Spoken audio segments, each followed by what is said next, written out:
السلام عليكم يا شباب. الريكورد ده ان شاء الله تسمعه لما تكون انت خلاص فهمت الهارت ساوندز كلها وسمعت الفيديوهات بتاعت الاوسكالتيشن اللي فاتت. دلوقتي بقى اعرفك ازاي توصل للدياجنوزس. الدكتور قال لك يا ابني خد سماعتك حطها لي على الاريا الفلانيه وقول لي سامع ايه. تعال نبدا اريا. قال لك حط لي سماعتك على المايتر الاريا وقول لي سامع ايه. فانا بحط سماعتي على المايتر الاريا، لو في عندي ميرمر، ايه الميرمرز اللي ممكن الاقيها على المايتر الاريا؟ تعال كده نحطها مع بعض بشكل بسيط جدا. اول حاجه هتاخد السماعه بتاعتك، تحط الكون على المايتر الاريا، وبعد كده تشيل الكون وتحط الديافرام على المايتر الاريا. وطول ما سماعتك محطوطه على الشيست، انا ايدي محطوطه على الكاروتيد، ابقى عارف الصوت اللي انا بسمعه ده لو جاي مع نبضه الكاروتيد يبقى ده سيستوليك ساوند، لو جاي بعد نبضه الكاروتيد اي ما بين النبضه والنبضه اللي بعدها يبقى ده دايستوليك ساوند. كويس. والله حطيت الكون، لقيت نفسي سمعت صوت كويس جدا. بعد كده شلت الكون، قمت حاطط الديافرام، لقيت الصوت ده بدأ يضعف بس لسه موجود معايا. اقوم عامل ايه؟ اقوم واخد السماعه بتاعتي وطالع بها بعيدا عن المايتر الاريا متجه ناحيه الاكزيلا. لو الصوت كان موجود على المايتر الاريا وبعدين لما حركتها وطلعت على الاكزيلا الصوت ده اختفى، يبقى ده حاله مايتر الاستينوزيس، يبقى الصوت اللي هنا ده كان صوت مايتر الاستينوزيس. طب لو لقيته بيمتد معايا متجه ناحيه الاكزيلا يبقى مايتر ريجيرش. فرق بينهم بطريقه اخرى، لو لقيت الصوت اللي كان موجود هنا صوت سيستوليك يبقى هو فعلا مايتر ستينوز، سوري مايتر ريجير، مايتر ريجيرش. طب لو لقيت ان الصوت اللي هنا صوت دايستوليك يبقى ده مايتر ستينوزس. دي حاجه هتاكد لي، يعني لو انا لقيت الصوت هنا ماشي معايا سيستوليك وبعدين لما جيت اطلع بيه ناحيه الاكزيلا لقيته مستمر معايا، يبقى دول الكرايتيريا بتاعت المايتر ريجيرش، دول يدلوا لي على ان دي حاله مايتر ريجيرش. طب لو لقيت الصوت دايستوليك هنا ولما جيت اطلع بره المنطقه بتاعت المايتر اريا او بره الايبكس لقيت الصوت بيختفي معايا، يبقى معنى كده ان ده صوت مايتر ستينوس. بس ما تنساش بعد ما تعلق على الميرمر او حتى قبل ما تعلق على الميرمر انك تعلق على الهارت ساوند. اللي هنا هعلق على ايه؟ هتعلق على الفيرست هارت ساوند. بازاي تشوف هو اكسنتويتد ولا ضعيف ولا نورمال؟ بانك تقارن المايتر اريا بالترايكاسبيد اريا. طب انا هقول لك على حاجه، احيانا اقول لك على حاجه، احيانا الميترال ريجيرج زي ما هو ممكن يتجه ناحيه الاكزيلا ممكن تلاقيه بيحصل له بروباجيشن ومتجه ناحيه الترايكاسبيد اريا، ده اللي ما قلتهاش قبل كده وانا بشرح. بس ده على حسب الليفلت البايظه. لو الانتير ليفلت هي اللي بايظه تلاقيه بيتجه ناحيه الاكزيلا، لو البوستير ليفلت هي اللي بايظه تلاقيه متجه ناحيه الترايكاسبيد اريا. طب اسمع بقى كده كده، الترايكاسبيد ريجيرج مش هو كمان ممكن تلاقيه يحصل له بروباجيشن ناحيه الايبكس؟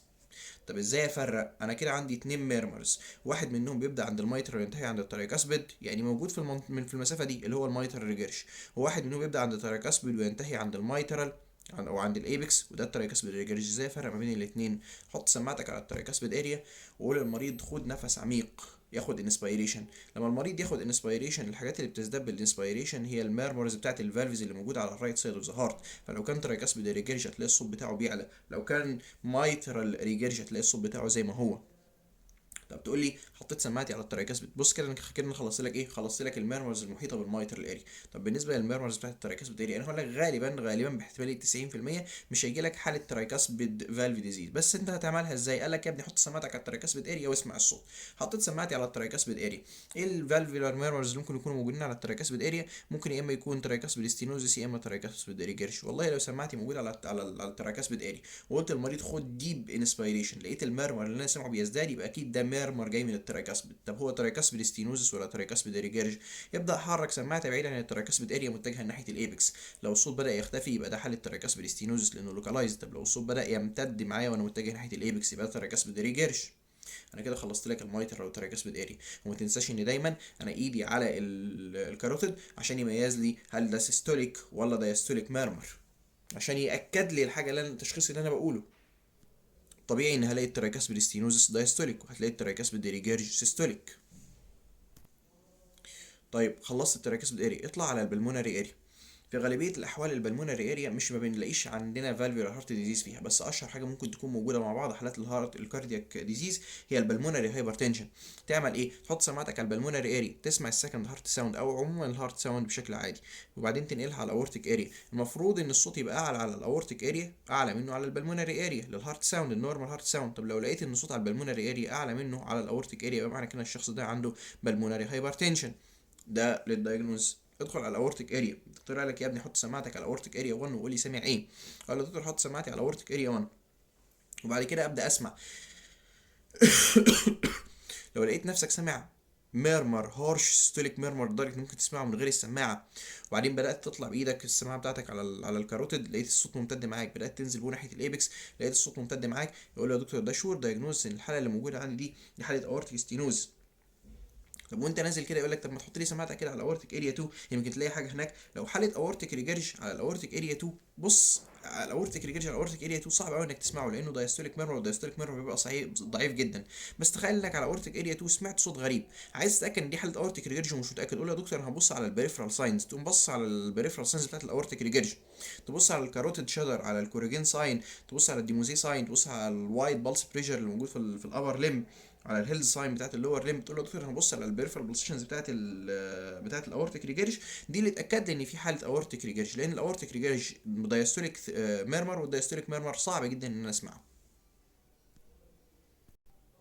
طيب جه الدكتور بقى قال لك يا ابني طيب انا يعني ايه، امسك لي بقى الهارت كده، قول لي كل الهارت ساوندز اللي انت تسمعها، اسمع لي كده كل الارياز بتاعت الهارت، وبعد كده قول لي الهارت ساوند. فبمشي بشكل حرف الزد يا ولاد، بحط ايدي سماعتي على الايبكس، ومنها بقى ادخل على الباراسترنال اريا اللي هي التراكسبيد اريا، وبعد كده اطلع منها على البلمونري اريا، ومنها على الاورتيك اريا 1، وبعد كده ممكن انزل على الاورتيك اريا 2. ده حرف الزد بتاعنا، حرف الزد. اجي على الميتر اريا بقى، هقول لك نفس اللي قلته على الميتر الاريا، الكون بتاعي عشان احاول اسمع الميتر ستينوس، لان الكون بيسمع الاصوات الضعيفه جدا، احاول ان انا اسمع الميتر ستينوس. خلاص سمعت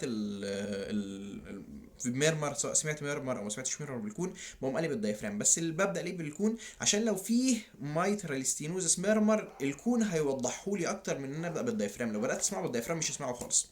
انا سمعت ميرمر على المايترال اري، او اعمل تايمنج مع الكاروتيد، لقيت الميرمر ده بالنسبه لي سيستوليك يبقى ده غالبا مايترال ريجرج، لقيته دايستوليك يبقى ده مايترال ستينوز، اتاكد منه اكتر ان اقوم طالع ناحيه الاكزيلا.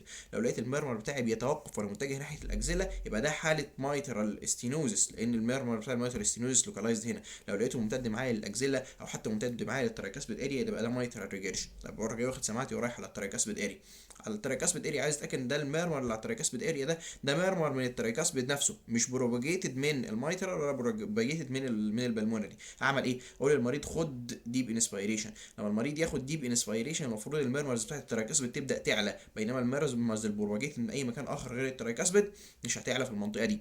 طيب اقوم عامل برضه تايمنج للجزء ده، لو لقيته سيستوليك الميرمر ده يبقى الميرمر بتاع التراكاسبيد ريجرج، لو لقيته دايستوليك يبقى الميرمر بتاع التراكاسبيد ستينوزس.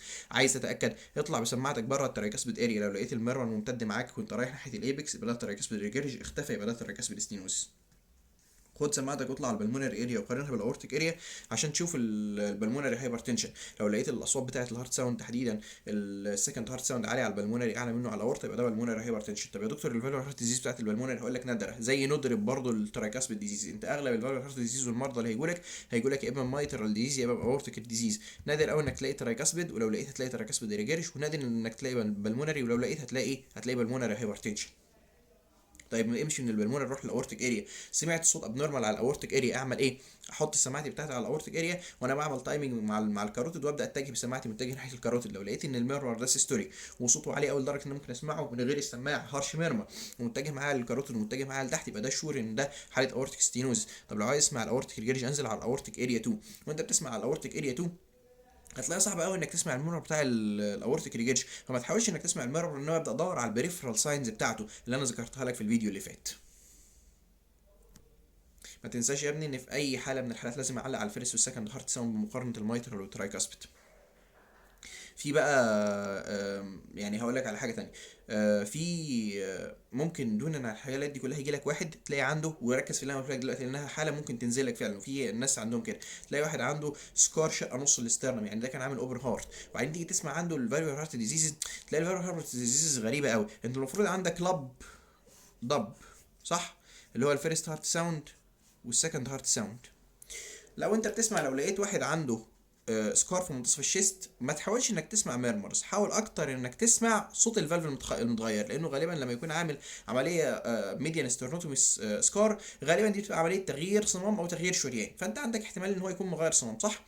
الصمام المتغير بيديني ساوند اسمه الميتاليك كليك، عارف تكتكه عقارب الساعه، تلاقي عندك تك تك، التكتكه بتاعت عقارب الساعه، تلاقي مكان الاس 1 لو هو مغير الميترال، تلاقي مكان الاس 1 بدل ما انت كنت بتسمع دب تك تك تك تك، لا تلاقي هنا ايه بقى تيك ساوند، زي تكتكه عقارب الساعه، وتسمع الضب التانية بشكل عادي جدا. طب لو كان مغير الاورطه تلاقي نفسك بتسمع مكان السكند هارت ساوند التك. فانت يا ابني لو لقيت ميديال سترنوتوم سكار خلي دماغك تروح ناحيه ان ممكن يكون مغير فالف. انا مش بدور على فالف هارت ديزيز، انما بدور على ان انا اعرف المرمر اللي موجود عندي او الفالف المتغير ايه. اقوم حاطط ايدي على الكاروتيد واشوف التكه بتاعت تكتكه عقارب الساعه، الصوت اللي انا بسمعه صوت التكه بتاعت تكتكه عقارب الساعه دي جايه مع السيستول ولا جايه مع الدايستول. لو جاي مع السيستول يبقى ده مبدل المايترال، يبقى ده مايترال فالف ريبليسمنت. لو جايه مع الدايستول يبقى ده مبدل اورطه، وده يبقى عندي اورتيك فالف ريبليسمنت. فلو سمحت ركز بالذات في الحالات اللي هيكون فيها ميديان سترنوتوم سكار، ان ممكن ما يكونش في عندك فالفر هارت ديزيز خالص، وانما كل التغير اللي في الهارت ساوند ان بدل ما كان عندي لب ضب، احدى اللب او الضب تغيرت بتكه صوت زي تكتكه عقارب الساعه، لان الفالف وهو بيفتح وهو بيقفل بيعمل زي صوت تكتكه عقارب الساعه. كل قفله له مش ضب مش كده، لا بقى بيتكتك ميكانيكال ميتاليك كليك. تمام. وطبعا هتعمل لها تايمنج مع الكاروتيد عشان تعرف هي سيستوليك ولا دايستوليك، ومن خلالها تعرف الفالف المتغير هو الميترال ولا الاورت. طيب ممكن يجي لك الدكتور يسالك سؤال يا ابني، يقول لك طيب ايه كل الميرمرز، حطيت سماعتك على الميرمر قول لي ايه الميرمرز اللي عندك احتماليه انك تسمعها على الميترال اريا، سواء نشات من الميترال اريا او نشات خارج الميترال اريا، قولهم لي عشان تبقى انت عارف كده. حطيت سماعتي على الميترال اريا، ممكن يظهر لي ميرمر عندي هنا سيستوليك او يظهر لي ميرمر دايستوليك. الميرمرز السيستوليك اللي ممكن تظهر عندك ميرمر بتاع مايترال ريجيرج او ترايكاسبيد ريجيرج او اورتيك ستينوس. المايترال ريجيرج انت عارف ان هو بيبدا في المايترال اريا ويبدا يمتد معاك للاكزيلا، فهو ده بالظبط اللي انا هسمعه. حط سماعتي على المايترال اريا، سمعت ميرمر، اول ما حرك سماعتي ناحيه الاكزيلا لقيت ان هو ممتد معايا الاكزيلا، يبقى ده مايترال ريجيرج. طيب ما يمكن يكون ترايكاسبيد ريجيرج بدا في الترايكاسبيد اريا وامتد للمايترال اريا، اقوم اعمل ايه؟ اقوم واخد سماعتي، لو انا جيت احرك ناحيه الاكزيلا لقيتهم ما بيمتدش معايا، اقوم واخد سماعتي ورايح على الترايكاسبيد اريا، لقيت لسه الميرمر زي ما هو، اقوم واخد ديب انسبيريشن. لما ياخد ديب انسبيريشن لو لقيت الميرمر بيزداد يبقى ده ميرمر بتاع ترايكاسبيد ريجيرج وكان بروباجيتد للمايترال اريا. طب ممكن تكون حاله ثالثه، ممكن تكون حاله اورتيك ستينوز، وانت عارف الاورتيك ستينوز بيمتد لفوق متجها ناحيه الكاروتيد وبيمتد تحت متجها ناحيه الايبكس، فممكن يكون ده الامتداد بتاع الاورتيك ستينوز ناحيه الايبكس. تعمله ازاي او تعرفه ازاي؟ تقوم ناقل السماعه بتاعتك، انت اول حاجه بداتها انك حاولت تطلع بيه ناحيه الاكزيلا لقيته مش ممتد معاك، يبقى ده اللي غالب فكره المايتر ريجريشن. نقلت على الترايكاسبيد اريا وقلت المريض ياخد ديب انسبيريشن، لقيت الميرور اللي كان موجود هنا ما بداش يعلى، معليش يبقى معنى كده ان ده مش ترايكاسبيد ريجريشن. تاخده وتطلع على الاورتيك اريا، لو لقيت ان الميرور نفسه لسه مسمع على الاورتيك اريا اطلع مع الميرمر ده على ناحيه الكاروتيد، لو لقيت الميرور لسه مسمع ناحيه الكاروتيد يبقى معنى كده اورتيك ستينوز. دول كلهم ايه؟ سيستوليك ميرمر. يعني اول ما حطيت سماعتي على المايتر وانا بعمل له تايمنج لقيته جاي مع السيستول، جاي مع النبضه بتاعه الكاروتيد، جاي مع النبضه بتاعه الراديا. دول الثلاثه ميرمرز اللي يعتبروا سيستوليك، سواء كانوا بادئين من المايترال او بادئين من اي حته ثانيه وبروباجيتد للمايترال. طب ممكن اسمع دايستوليك ميرمر بين النبضه والنبضه اللي بعدها، دول حاجات صعب انك تسمعها. ممكن يكون عندك الميرور بتاع المايتر الاستينوزس نفسه، وده لو انت سواء حركت هنا حركت هنا حركت فوق حركت في اي حته تلاقي الميرور بيختفي، وبسمعه افضل لما اغير من الدايفرام للكون الاقي نفسي سمعته بشكل افضل. طيب ايه الميرمر التاني اللي ممكن اسمعه دايستوليك؟ ان يكون اورتيك ريجرش. فانا افرق بينهم ازاي؟ اقوم واخد السماعه بتاعتي وطالع بها على الاورتيك اريا 2، لقيت نفسي سمعت صوت الاورتيك ريجرج، سمعت الميرمر الثاني على الاورتيك اريا 2 مع وجود البريفرال ساين بتاعت الاورتيك ريجرج، يبقى ده ميرمر بتاع اورتيك ريجرج وكان بروباجيتد من اورتيك اريا 2. طب لقيت نفسي مفيش عندي البريفرال ساينز بتاعت الاورتيك ريجرج والدايستوليك والميرمر اللي موجود على المايترال اريا هو دايستوليك ميرمر، يبقى ده شورست ان هو حاله مايترال ستينوس. ما تنساش ان في اي حاله من الحالات لازم انك تعلق على الفيرست والسكند هارت ساوند. تعلق على الفيرست هارت ساوند لو انت تحت على المايترال والترايكاسبيد تقارن ما بين الاثنين عشان تعرف الاكسنتويشن او الزياده بتاعه الفيرست هارت ساوند، وتقارن ما بين البلمونري والاورتيك اريا وانت بتعمل السكند هارت ساوند، عشان لو كان السكند هارت ساوند اعلى على البلمونري منه على الاورتيك يبقى دي حاله بالمونري ستينوسيس. انا كده عملت لك اسكيما تقدر انك تشخص بها اي حاله من امراض الفاليولار هارت ديزيز، باقي انك تحاول تسمع. انا بقول لك ان مش لازم انك هتسمع كل حاجه، ولو اول مره تسمع هيبقى صعب عليك انك تسمع، بس ده يعني سكيم تقدر تمشي عليه. لو لقيت نفسك مش عارف قول يا دكتور والله انا هحاول اسمع، بس لو لقيت كذا يبقى كذا، لو لقيت كذا يبقى كذا، بس انا مش عارف ان انا اميز الاصوات بشكل كويس يا دكتور بالسماعه عشان في دوشه في صوت في مش عارف ايه، اي حاجه ادي اي عذر وان شاء الله يعني اللجنه تعدي عليك بخير. والدكتور يعني اغلب الدكاتره مش هيهتم قوي بالفايندنج اللي انت تلاقيه، وانما هيهتم بانك تكون عارف التكنيك بتاعك ماشي ازاي. افتكر ان عندك حاجه اسمها زيت شيبد ميثود، تبدا بالام بالمايتر او بالايبكس، وبعد كده تطلع للتركسب، بعد كده البلمونري، بعد كده الاورتيك. دي الطريقه الكلاسيكال اللي احنا المعترف بها ان احنا بنشخص، بنبدا من الميترال وننتهي عند الاورتيك اريا. كده احنا خلصنا الكارديو تقريبا بالكامل. فاضل لنا بس الحاجات اللي هي مش متعلقه بالكارديو نفسه، وانها متعلقه بحاجات زي البلس، زي البلاد بريشر، زي النيك فينز. ان شاء الله. السلام عليكم.